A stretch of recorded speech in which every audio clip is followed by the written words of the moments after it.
صلی اللہ علی محمد صلی اللہ علیہ وسلم۔ اعوذ باللہ السمیع العلیم من الشیطان الرجیم، بسم اللہ الرحمن الرحیم، والصلاۃ والسلام علی رسولہ الکریم۔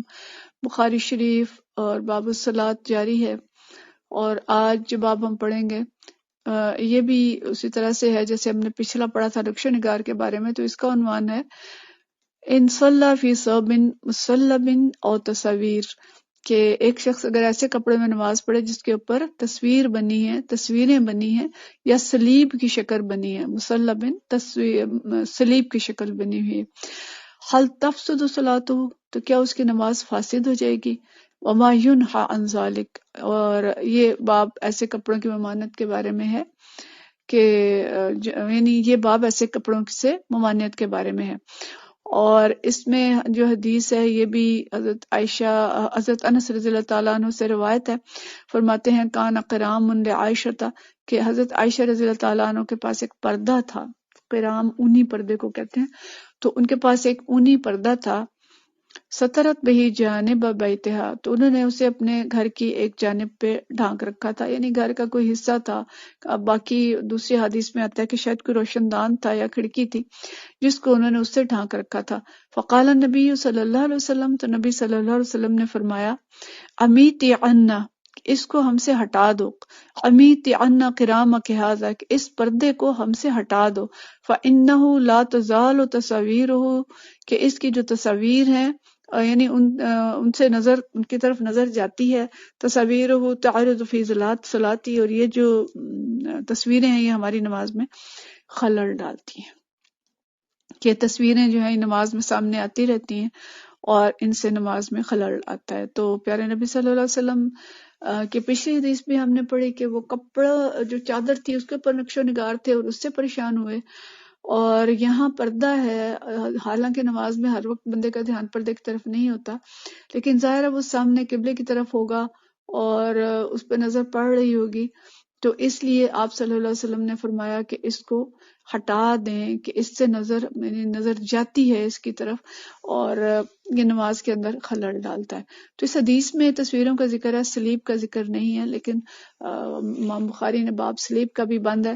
کہ اگر تصویر والی اشیاء کو ہٹانے کا حکم ہے تو سلیب تو بدرجہ اولا ہٹائی جائے گی، اس لیے کہ سلیب جو ہے ایک مذہبی علامت ہے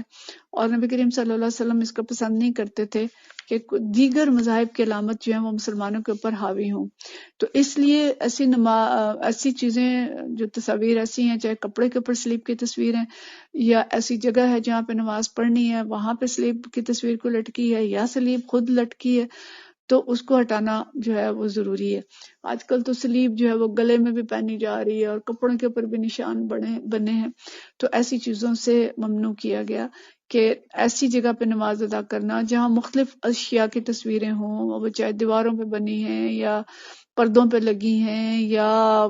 تصویریں فریم کرا کے رکھی گئی ہیں، جو بھی صورت ہے، تو ایسی جگہ پہ نماز پڑھنا مکروہ ہے۔ نماز ہو تو جائے گی، نماز فاسد اس طرح نہیں ہے کہ یہ نماز ہوئی نہیں ہے، کیونکہ نبی کریم صلی اللہ علیہ وسلم اگر ایسی بات ہوتی تو نماز پڑھتے ہی نہ وہاں پہ، تو نماز تو آپ نے پڑھ لی، نماز توڑی نہیں ہے، لیکن نماز پڑھنے کے بعد فرمایا کہ اس کو ہٹا دیں۔ تو مطلب یہ ہے کہ علماء نے اس کی تفصیل لکھی ہے کہ یہ مکروہ ہے، نماز کی جو روح باقی نہیں رہے گی، دھیان ادھر ہو جائے گا، اور اگر سلیب ہے خاص طور پہ تو وہ تو بالکل ہی نہیں ہونی چاہیے۔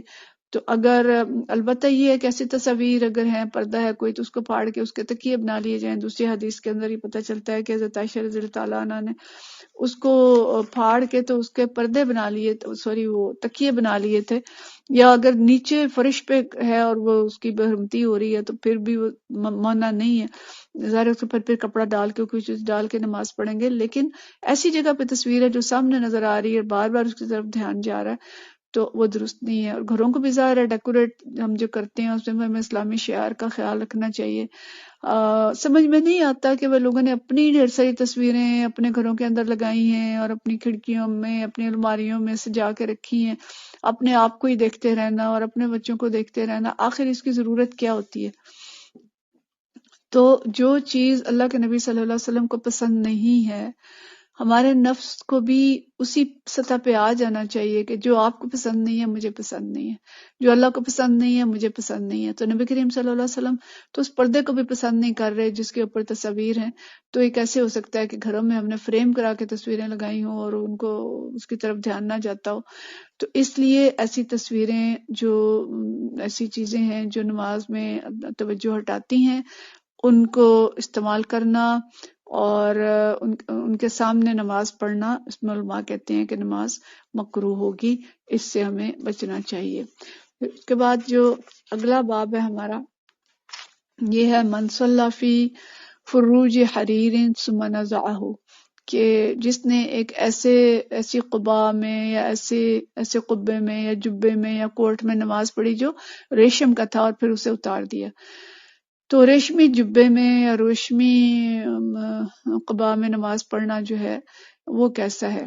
تو فروج جو ہے اس کو بعض لوگوں نے اس کا ترجمہ کوٹ کا کیا ہے اور بعض نے اس کی کوئی کہہ لیں کہ کوئی ایسی شیروانی ٹائپ کی شکل ہے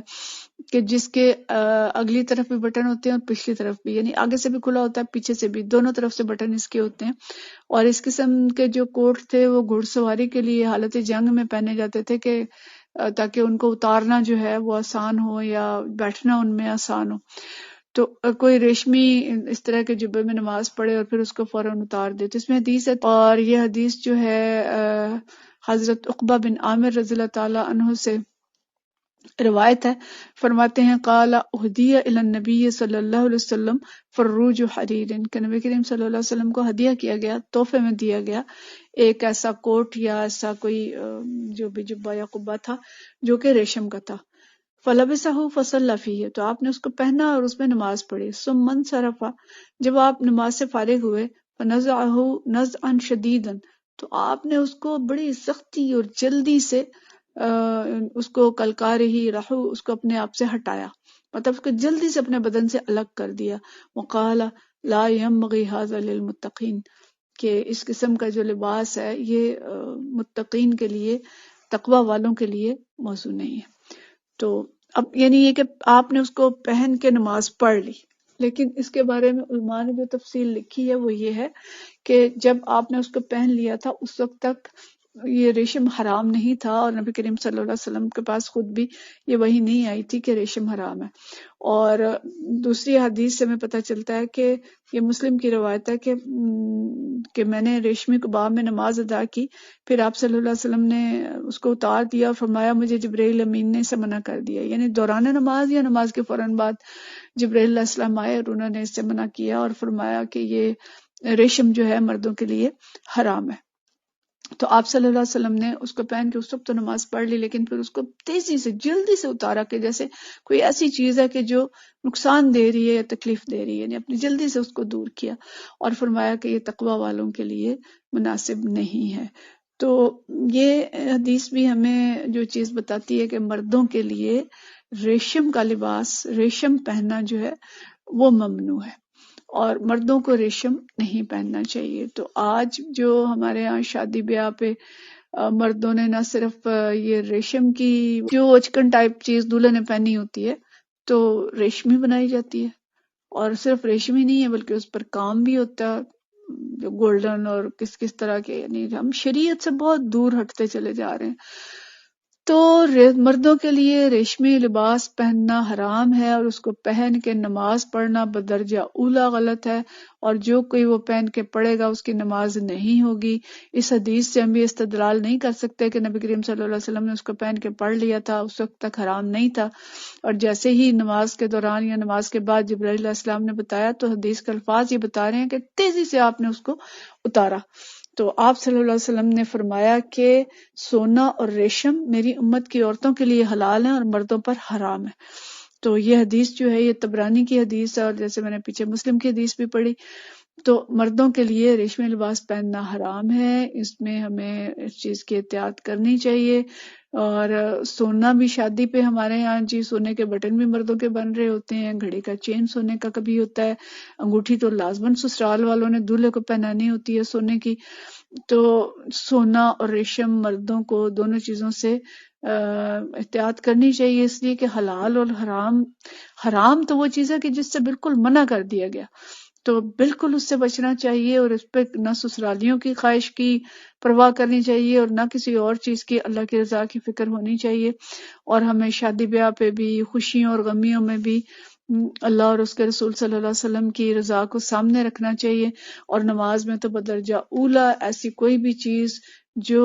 نماز کو خراب کرتی ہے، اور ریشم کے بارے میں ظاہر پتہ چل رہا ہے کہ اس کو پہن کے نماز نہیں پڑھنی چاہیے۔ تو ان چیزوں کی ہم احتیاط کریں، اور اگر ریشمی لباس پہن کے نماز پڑھ لی ہے تو ادا تو ہو جائے گی، مگر کراہت ہے اس کے اندر، اور یہ مکروہ ہے، اور امام مالک کے نزدیک تو اس کو دوبارہ پڑھنی پڑے گی۔ لیکن بہرحال باقی جو علماء ہیں وہ کہتے ہیں کہ دوبارہ تو نہیں پڑھنی پڑے گی، لیکن نماز مکروہ ہو جائے گی۔ تو اور یہ جو تحفہ تھا، یہ دمت الجندل کے سردار جو کہ اس وقت تک مسلمان نہیں تھا، انہوں نے آپ کی خدمت میں بھیجا تھا، تو آپ نے ان کی دلجوئی کے لیے اس وقت پہن لیا تھا، لیکن بعد میں پتہ چلا کہ ریشم جو ہے وہ نہیں پہننا چاہیے۔ تو یہ حدیث نہ صرف نماز کے بارے میں ہے، بلکہ ہمیں دوسری بھی بہت ساری چیزیں جو ہیں ان سے پتہ چل رہی ہیں۔ تو ہم جو سنیں اس پہ عمل کرنے کی کوشش کریں، جو مائیں سن رہی ہیں اپنے بیٹوں کو ان چیزوں سے آگاہ کریں، اور جو بھی والدین سنتے ہیں اور جو بیویاں سن رہی ہیں وہ بھی اپنے شوہروں کو ان سے آگاہ کریں، اپنے بھائیوں کو آگاہ کریں، اور اس میں ہمیں کوئی مداحنت نہیں کرنی چاہیے، اس کے ساتھ کوئی کمپرومائز نہیں کرنا چاہیے۔ اچھا خیر ہی ہے نا، کیا ہے خیر نہیں ہے بھئی، جو حرام ہے وہ حرام ہے، شراب حرام ہے نا، سود حرام ہے، تو جو حرام ہے اس سے ہم بچتے ہیں، تو سونا بھی حرام ہے مردوں کے لیے، تو اس لیے اس حرام سے اپنے مردوں کو، اپنے بچوں کو، اپنے شوہروں کو اور اپنے بھائیوں کو بچانے کی کوشش کریں، اور خود بھی یعنی ایسی چیزیں جو کہ اور عورتوں کے لیے جو چیزیں حرام ہیں ان سے ہم خود بھی بچیں۔ تو نماز کا باب ہے، لیکن اس میں بہت سی دوسری چیزیں پتہ چل رہی ہیں، تو اپنی نمازوں کی فکر کریں، اور ایسی تمام چیزیں جو نماز کے اندر خلل ڈالتی ہیں، نماز کو مکروہ کرتی ہیں یا نماز کو خراب کرتی ہیں یا نماز کی کوالٹی جو ہے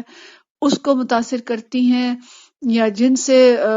جو کام کر کے اللہ تعالیٰ ہم سے ناراض ہوتا ہے اور ان سے نماز خراب ہوتی ہے، ان سب سے بچنا ہمارے لیے ضروری ہے۔ اللہ تعالیٰ ہمیں نمازوں کی حفاظت کی توفیق عطا فرمائے، اللہ ہمیں حرام سے بچنے کی توفیق عطا فرمائے، اور حلال پہ ہمیں راضی رکھے۔ وآخر دعوانا ان الحمد للہ رب العالمین۔